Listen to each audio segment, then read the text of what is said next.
कृत्वा तत्र का परिदेवना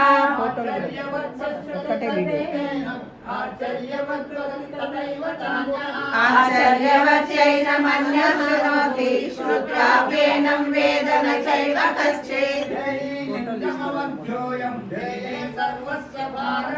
तस्मात् सर्वाणि भूतानि न त्वं शोचितुमर्हसि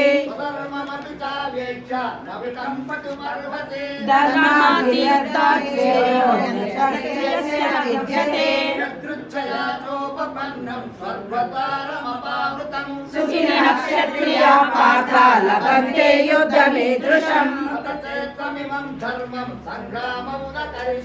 ततः स्वधर्मकीर्तिं च हित्वा पापमवाप्स्यसि सम्भावितस्य च कीर्तिः